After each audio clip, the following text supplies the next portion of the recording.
सुबह का नमस्कार बच्चों। हर दिन के तरह आज मैं फिर आप लोगों के सामने एक नया वीडियो लेकर आया हूँ और आज क्लास 6 का हिंदी चैप्टर नादान दोस्त, जिसके लेखक हैं मुंशी प्रेमचंद जी, पार्ट 1 उसका पहला हिस्सा आज हम आपको बताने जा रहे हैं। नादान दोस्त, नादान जिसको कुछ ज्ञान नहीं, अनजान दोस्त जिसके बारे में कुछ जानने के लिए हम चाहते हुए भी नहीं जान पाए हैं, वो कौन है? या इसको इस तरह से हम कह सकते हैं कि नादान दोस्त के मतलब कुछ ज्ञान ही नहीं है। इसमें हम सबसे पहले आपको कुछ मुंशी प्रेमचंद जी के बारे में बताना चाहता हूँ। ये बहुत ही अपने ज़माने के मंझे हुए लेखक हैं। इनके द्वारा बहुत सारे कहानी और उपन्यास भी लिखा गया है, नाटक भी लिखा गया है, लेकिन उन्हीं सबों में से एक है नादान दोस्त। मुंशी प्रेमचंद का लिखा हुआ कफन बहुत ही प्रसिद्ध है, हर लोग जानते हैं। अब इसमें से हम कुछ आपको वर्ड जो आएगा, कठिन वर्ड, वो हम यहाँ लिख दिए हैं, उसमें हम आपको बताते चलेंगे। बच्चों देखिए, ये कहानी के पहले मैं इसका कुछ थोड़ा सा सारांश बताना चाहता हूँ। ये जो कहानी है नादान दोस्त, वो मुंशी प्रेमचंद के बचपन में उठने वाली उत्सुकता, उत्साह, उसके बड़े ही मनोवैज्ञानिक ढंग से प्रस्तुत किया गया है। जो वो बचपन में सोच रहे हैं, जो उनके मन में जो उत्साह उठ रहा है कुछ करने की, आप लोग को भी ऐसा लगता है आज अगर हम बता दें कि खेलने के लिए पीरियड इसके बाद होगा तो आप लोग भी उत्साहित हो जा, मौका मिला खेलने का। अभी हमको पढ़ाई हो रहा है लेकिन अब खेलने का मौका मिल गया, खेलेंगे।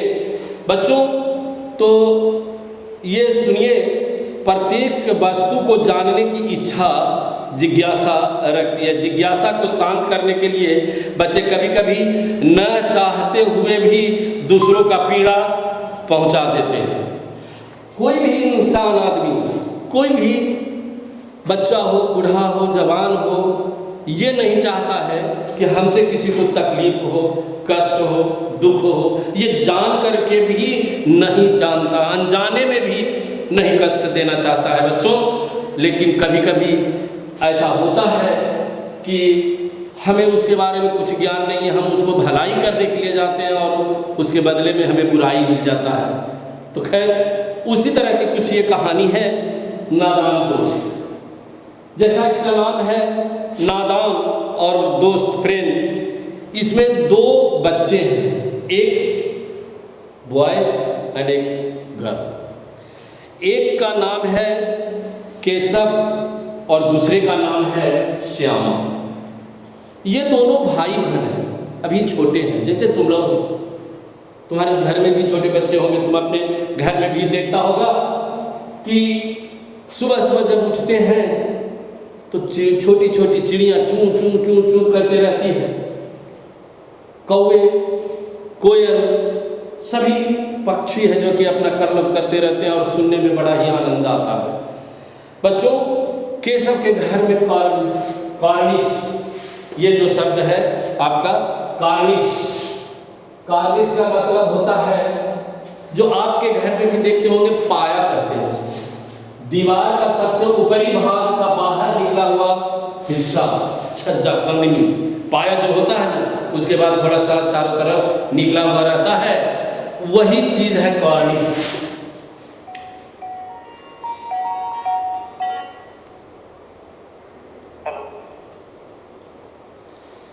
कार्निश जो है उस पर दो चिड़ियाँ, एक नर और एक मादा, आते हैं, बैठते हैं उसमें अंडा देने के लिए।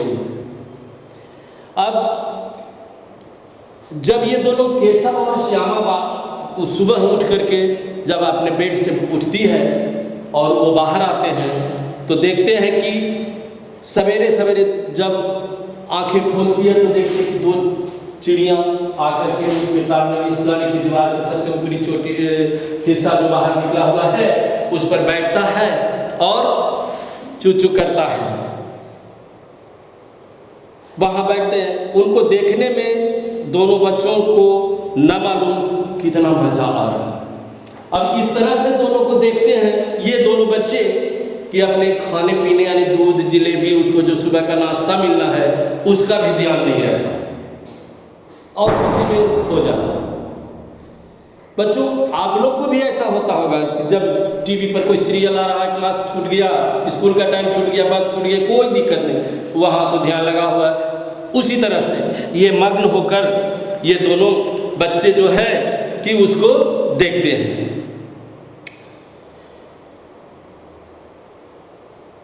दोनों के दिल में तरह तरह के सवाल उठते हैं उस चीज़ को देख करके। जो चिड़िया छोटा आकर के जो उसके छज्जे पे बैठता है ना, उसको देख करके इसके मन में बहुत तरह के प्रश्न उठते हैं, सवाल खड़ा होता है और वो ये सोचने लगते हैं कि अंडे कैसे होंगे, अंडे कितने होंगे, अंडे में जो मैंने उसका रंग कैसा होगा, क्या उसके अंदर जो बच्चा है वो क्या खाता होगा, क्या खाते होंगे, उनमें से बच्चे किस तरह बाहर निकलेंगे। ये कई तरह के मन में उसके प्रश्न उठते हैं।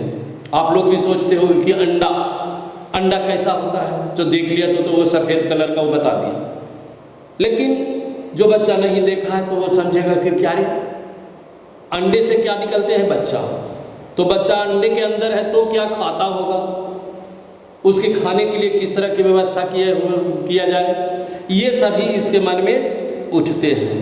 अब बच्चों के पर मतलब पंख, बच्चों को पर के मतलब होता है पंख निकलेंगे, कैसे निकलेंगे, घोंसला कैसा होगा, लेकिन इन सब बातों का जवाब देने वाला उसे कोई नहीं। ये जो जितने सारे प्रश्न उसके मन में उठ रहे हैं उस प्रश्न का उत्तर देने वाला कोई वहाँ पर नहीं है। बच्चों न अम्मा को घर के काम धंधों से फुर्सत है, न बाबूजी को। अब उसके मन में ये बात आता है किससे पूछे अंडा कैसा है, चूजा कैसा होगा, उसके बच्चे कैसे निकलेंगे, उसके बच्चे क्या खाते होंगे, ये सभी, लेकिन उसको इसका जवाब देने वाला कोई नहीं मिलता। क्यों? क्योंकि उनकी मम्मी को खाना वाना बनाने से फुर्सत नहीं है, घर के काम करने से फुर्सत नहीं है, पिताजी को अपने काम से फुर्सत नहीं है। दोनों बच्चे आपस में ही सवाल जवाब करते हैं और तसल्ली करने के लिए मतलब उसको अपना ये कि अब इसको कैसे ये किया जाए, क्या करें, हम इसको क्या मदद कर सकते हैं। श्यामा कहती है क्यों भैया बच्चे निकल कर फुर से उड़ जाएंगे। अब उसके मन में ये बात आता है फुर उड़ जाना, माने जब बच्चा निकलेगा अंडे से तो क्या करेगा, तो पंख रहेगा, सब चीज रहेगा, भाग जाएगा। ये मन में उसका प्रश्न आता है और वो लड़की अपने भाई से पूछता है। श्यामा कहती है केशव दोनों उसे गर्व से कहता नहीं री पगली, पहले पैर निकलेंगे, बगैर पैर के बेचारे कैसे उड़ेंगे। मैंने पैर जब अंडा से बच्चा निकलेगा तो उसका भाई उसको समझाता कि अरे तू पागल है, जब तक उसके पंख नहीं होंगे, पर नहीं होंगे तो वो उड़ेंगे कैसे। तो जब अंडे से बच्चा निकलेंगे तो उसके पैर होंगे तब न वो उड़ेंगे। हाँ, तो इस तरह से दोनों आपस में मशविरा करता है। फिर श्यामा बोलती है बच्चों को क्या खिलाएगी बेचारी, बच्चों को क्या खिलाएगी बेचारी, ये प्रश्न कि उसके खाने के लिए तो अपने नहीं है तो बच्चों को क्या खिलाएगी। इस तरह 3-4 दिन गुजर गए दोनों को आपस में बातचीत करते हुए। दोनों बच्चों की जिज्ञासा दिन प्रतिदिन है जो कि और बढ़ते जा रही है। अंडों को देखने के लिए वे अधीर हो रहे हैं, एकदम उत्सुक हो रहे हैं। अब कैसे बर्दाश्त नहीं हो रहा है, इतना ज़्यादा उत्साहित हो जाते हैं कि नहीं अब अंडा को देखना है। और इस तरह से बच्चों वो अंडे को देखने के लिए उत्साहित हो जाते हैं। उन्होंने अनुमान लगाया कि अब जरूर बच्चे निकल जाएंगे। मैंने अभी ऐसा लग रहा है, उसको सोचने में आ रहा है कि अब इतना दिन हो गया, अब बच्चे जरूर है जो कि निकल जाएंगे। बच्चों के चारे का सवाल, मैंने उसको खाने, चारे मतलब होता है उसका खाना,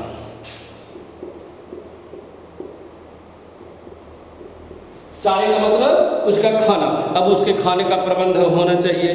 बच्चे निकलेंगे तो कैसे क्या करेंगे। अब इसलिए वो क्या करते हैं, चिड़िया बेचारी इतना दाना कहाँ से लाएगी, उसके पास कहाँ है, चू चू करके वो मर जाएंगे भूखे प्यासे।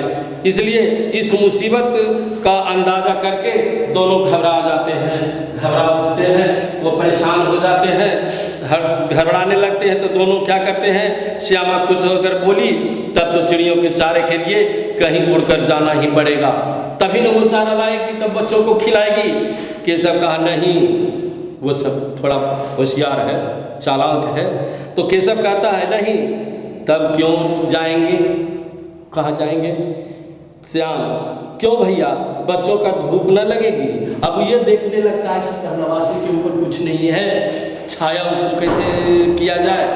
अब उसका ध्यान चला जाता है उसके ऊपर और वो उसको छाए के लिए प्रबंध करने लगता है। और तब वो सोचता है कि अरे ठीक है, घर में एक खांची टूटा हुआ है, खांचिया को लाया जाए और चांदनी के लिए उसको ऊपर से छेद भेद है उसको बंद कर करके और उसके ऊपर से लगा दिया जाए, ताकि उसको छाया भी मिलने लगे, धूप से भी वो बच जाए और जो भी उसको तकलीफ दिक्कत होगा उससे भी उसको छुटकारा हो जाएगी। बेचारे प्यास के मारे तड़पते होंगे। अब ये कहता है कि प्यास लगेगी तो पानी कहाँ से लाएंगे। उसके लिए वो क्या करते हैं, अपने घर से एक कप प्लेट जो होता है वो ले आकर के उसके ऊपर रख देता है पानी दे करके, ताकि वो जब उसे प्यास लगेगी तो वो उससे अपनी प्यास बुझा सकते हैं। इस तरह से बच्चों दोनों बच्चे जो है उसके हर तरह के प्रबंध करने में जुट जाते हैं।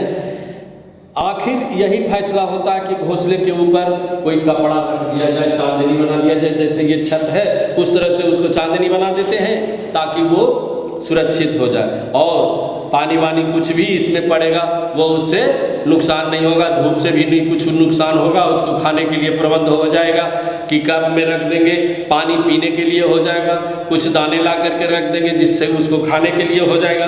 अब श्यामा वह तो बीच से फटी हुई है, ये बताती है कि अरे वो तो चांदनी के लिए जो कपड़ा है वो तो फटा हुआ है, ठीक है, उसको मैंने थोड़ा आगे पीछे कर करके एडजस्ट कर करके उसको ये छाया कर दिया गया है ना। श्यामा दौड़ कर एक टोकरी लाती है और केशव ने उससे उसके सुराग में थोड़ा सा कागज डाल दिया, जो छेद था उसको कागज से बंद कर दिया और टोकरी की टहनी से टिका करके और उसको छाया के लिए कर देता है। अब दोनों भाई बहन ये अब सोच लेते हैं कि अब इतना हो गया, अब इसके रहने के लिए अच्छे घर बन गए, इसको किसी प्रकार की दिक्कत नहीं होगी। अब ये इसके खाने के लिए प्रबंध हो गया, पानी पीने के लिए पानी का प्रबंध हो गया, धूप से बचने के लिए खांची से जो ही बना दिया छाया, उसको छाया मिलने लगा चांदनी के रूप में। तो बच्चों आज मैं इसका पहला भाग बताया। अब यह कहानी आपको कैसा लगा ये आप हमारे व्हाट्सएप पे भेजेंगे और इसमें जो भी कुछ त्रुटि है उसके बारे में बोलेंगे और आप इसको सब्सक्राइब कीजिए, लाइक कीजिए और ज़्यादा से ज़्यादा शेयर कीजिए। सुबह का नमस्कार, धन्यवाद।